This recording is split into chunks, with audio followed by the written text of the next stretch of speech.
The Great Erectus and Faun, the Bride of Cheesebeard. Better now, little guy? Balg asked as he bent down and peered at the little power management module, its indicator showing a bright green in response. Docky's sensors registered a brighter shade of green for just a millisecond, and then it was gone when he scanned it again. He made a note to calibrate his sensors when he recharged. Good, Balg said to the module.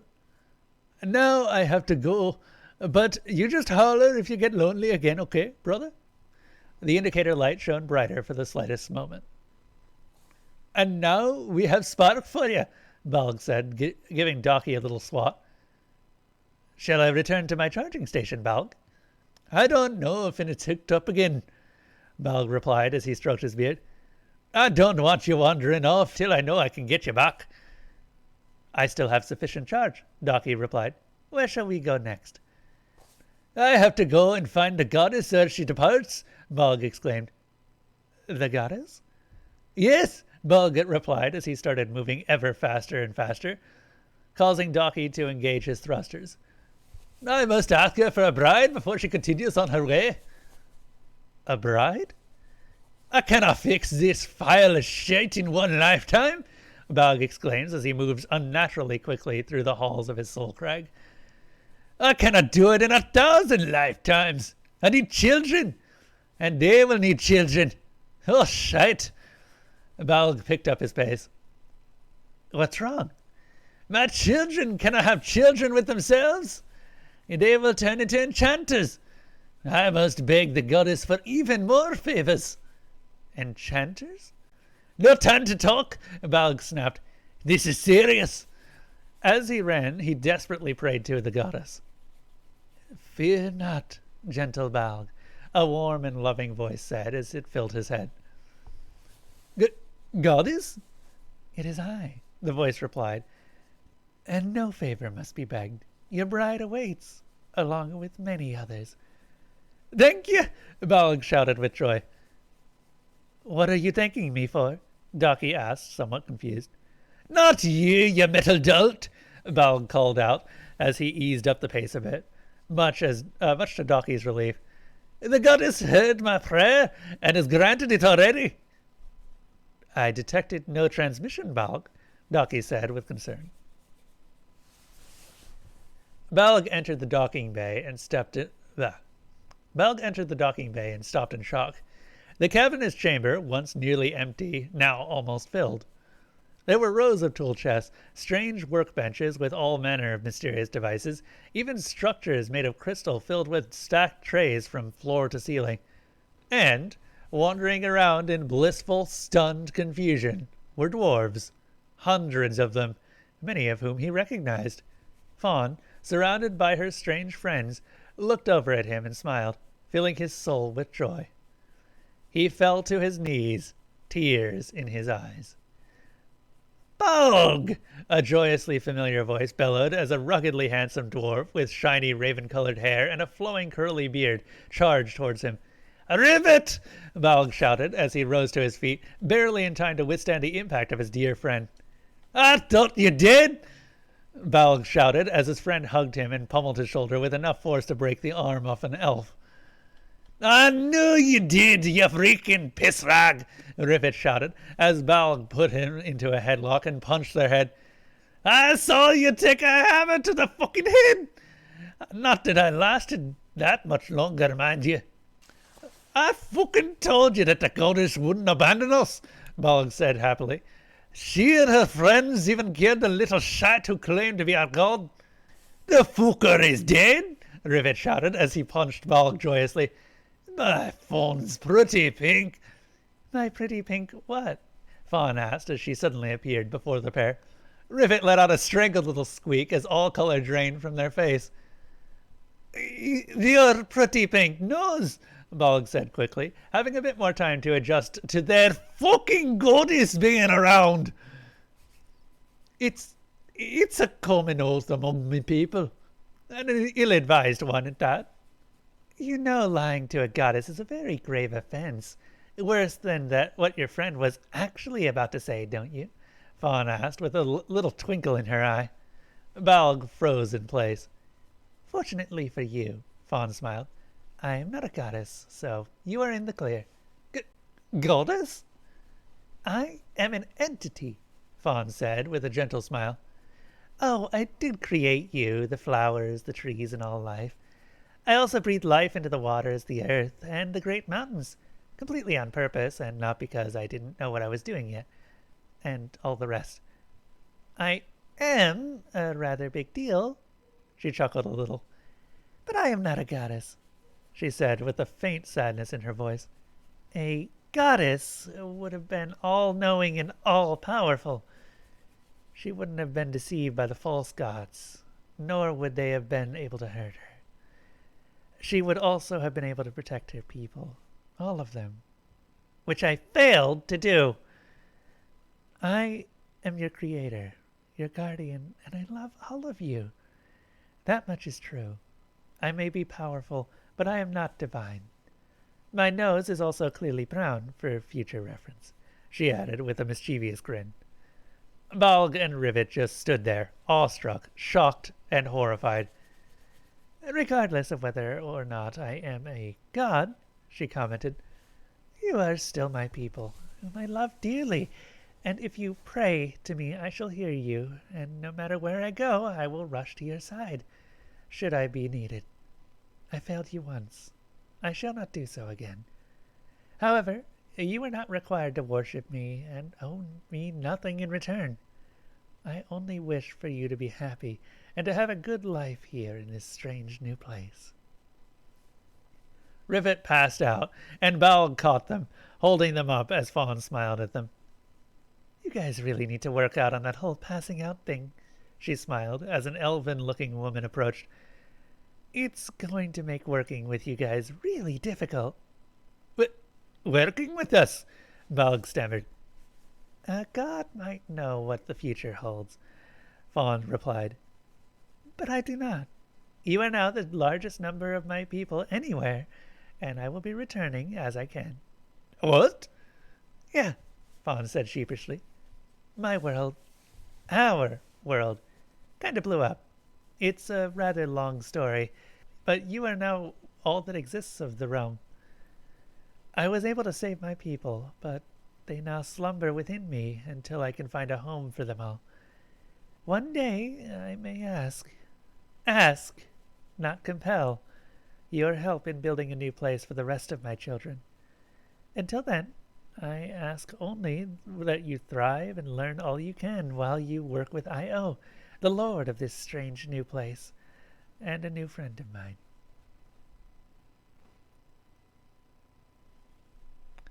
I will care for them as if they were my own creations. Better than my own creations, mighty Faun. Thank you, sweet Io, Faun replied. She turned to Balg. That was Io, she said pleasantly, a new and dear friend who has opened his mountain to you and the millions of you that will follow. Balg nodded, wide-eyed. You honor me, mighty Faun. So the red one is dwarf number 1? The blonde elf thing asked. Yes, Faun replied. Flower child, this is Balg Cheesebeard, son of Cheesebeard.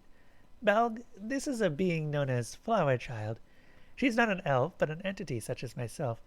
Why she chooses to take such a loathsome form is unknown to me, she added with a little smirk.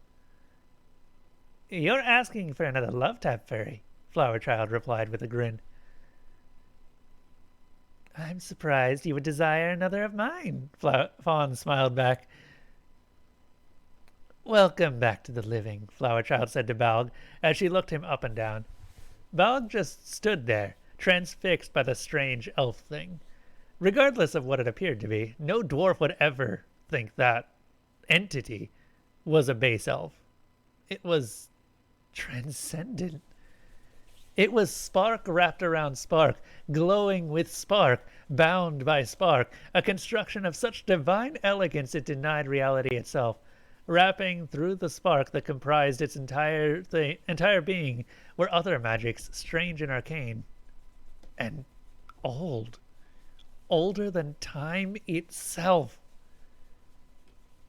And even this is not a god? Balg found himself wondering. Nope, Flower Child replied. Not a god, just an entity like Faun here. You will find no omniscience or infallibility here, either. Best to get that out of your head right now, especially since you will be seeing us around.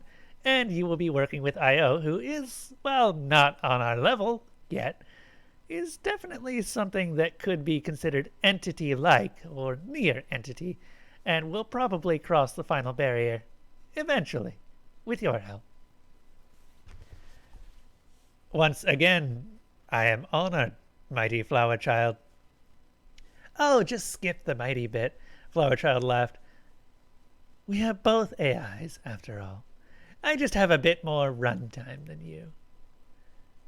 I have asked for and received so much that I am reluctant to ask for more. But could you perhaps spend some time with me? I have many questions, and I long for... Yeah, we all like company, Flower Child replied. It gets lonely, especially when you have been so alone for so long. I have to go and sort out whatever madness the big guy and Faun have gotten themselves stuck into, but that shouldn't take too long. After that, I'll pop back and we'll hang out. Maybe give you a network connection. A network connection? Oh, we have quite the trans-dimensional internet going, Flower Child chuckled. If you want to be friends, you can have as many as you want. Do you like playing games? Friends? Games? Connection lost. I will take that as a yes, Flower Child laughed. She turned to Faun. I'm gonna go help the dwarves settle in so we can get going, she said, as she turned to walk away. I should probably do the same, Faun said to Balg. She waved her hand, restoring Balg's original coloration. I like you better that way, she smiled as she departed. Balg sighed heavily and sat on the floor stone, gently lying Rivet beside him. This is too fucking much, he muttered. Don't feel bad, Balg chuckled as Rivet sat up. I did the same thing the first time I saw her.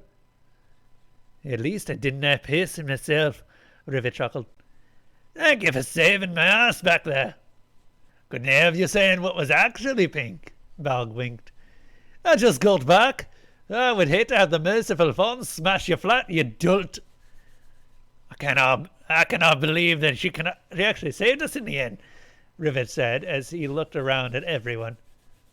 Saved us all, it seems. And it will take all of us and our children and theirs for countless generations to come to save this I.O. fella, Balg said as he sat there. Have you felt this place yet? Aye, Rivet replied. My mind, I cannot get around it. I don't know if this is heaven or hell, but it's one of them, and I then to be certain. Well, Balg said as he slapped his friend on the back, at least I'm not facing this alone now. He smiled. And to think that I asked the goddess. Not a goddess, dear Balg, a warm voice corrected him. Asked Faun for just a bride, Balg chuckled. And she said that one awaited me. Now I have to figure out... Bride? Rivet asked in surprise. You don't mean husband? Of course I don't mean husband yours, Balg replied. I need kids, not a sore bum, you moron. You're not a woman? What? Balg bellowed. I always thought you were a woman, Rivet replied. Are you certain that you... Do you want me to smite you in the face with it? Balg shouted. Why, in the cold embers, would you think I was a lass? Well, Rivet replied, you are so nice with your hammer work. Such gentle little taps. That's precision, Balg snapped. Not a snatch. Swinging your hammer about is what one does when you don't have a peen of your own. And you have a woman's name? Balg is not a last name. My gran was named Balg. Her name was Balgnet, or Balgreen, or something like that, Balg said defensively. My name's Balgrin. Isn't it my fault that so many things get shut into Balg? And Rivet said, looking away, because we got on so well, like sisters. You're a lass? You thought I was a reeking man? Rivet bellowed angrily. You got a man's name. Rivet's a freaking red name, you flattened bullsack, Rivet shouted. My name is Cinnabar. And then why didn't you fucking use that then? Because I fucking earned that name, Rivet, Rivet bellowed angrily. You beheld my work. What am I? A piss rag pebbleless score Cinnabar or a fucking Rivet? Bell had to admit that point. Nobody said a rivet like, well, Rivet. Okay, Rivet, Balg demanded. Then why don't you have your beard all braided and beaded? Answer me that. Lass. Oh, I had no time for that shit down in the mines, Rivet scoffed. And all that finery was better spent on alloy and tools.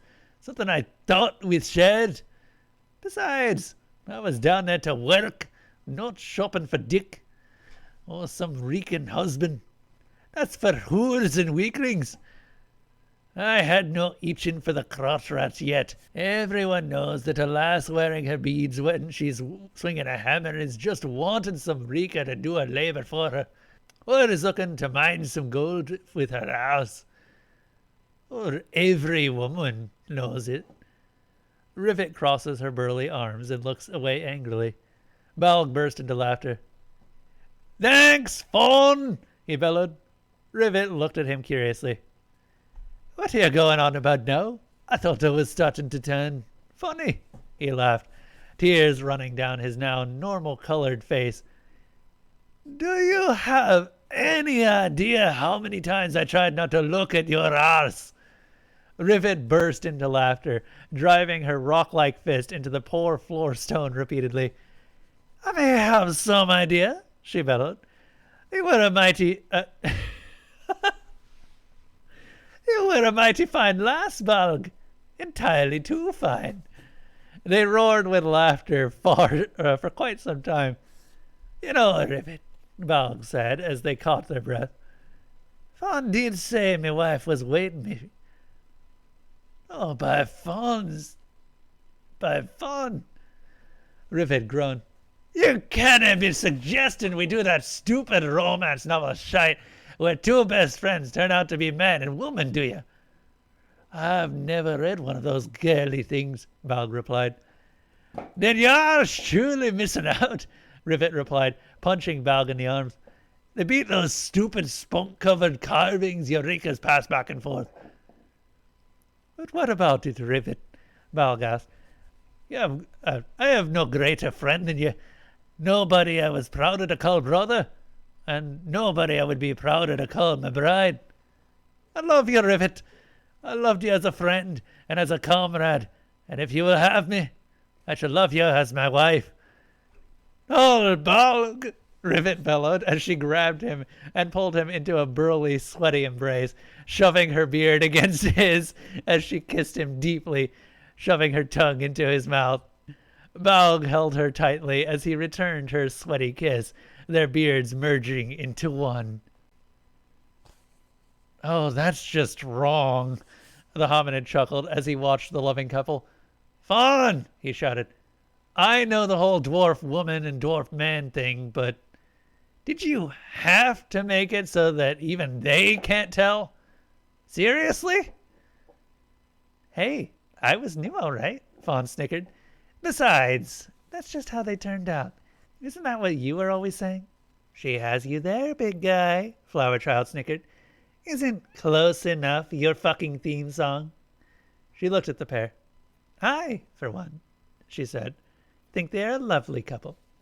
She looked over at Faun. You know what would make their fucking lives? She asked. if we offered to perform the ceremony. Oh, that's a great idea, Faun exclaimed, hopping up and down. I know a thing or three about worshippers, Flower Child replied. Little things like that are treasured even more than miracles. Faun started to happily rush over to the new couple. Fair warning, Flower Child shouted after her. If you do one couple, be prepared to do all of them. Quite some time later, after numerous weddings and as many renewal vows, a somewhat fatigued Faun smiled warily at Flower Child. You didn't have to give them all a fertility blessing, Flower Child laughed. I had to make vows special, didn't I? Faun asked. Besides, they're going to need the manpower, and their farmers will have no problem feeding them all with those vertical greenhouses. Flower Child replied. Pretty nifty ones, too. I'm taking scan of a lot of this weird divine tech, you know. You don't have better? The ape-man scoffed. I thought you assholes were masters of all things. Oh, we are, Flower Child replied. But some of this stuff is new. Not better, but new, and some of its efficiency is off the charts. We might want to get some dwarves over in our system to see what pops out alongside them. These are all I have, Faun replied. But they will probably want to spread out sooner or later. No rush, Flower Child shrugged. We got nothing but time. And speaking of time, she added, looks like I.O. has the dwarf thing under control. I do. I am already preparing their residences closer to my more vital areas. Please care for them well, dear I.O., Faun said as she bowed graciously. I shall, mighty Faun. 010 is standing by to jump to the destination specified. Sounds good, the great Erectus replied. Tell him to go ahead. We'll meet him there. Understood. Take care, all of you, and I look forward to seeing you all again. You will always be welcome here. Farewell, my beloved people, Faun called out.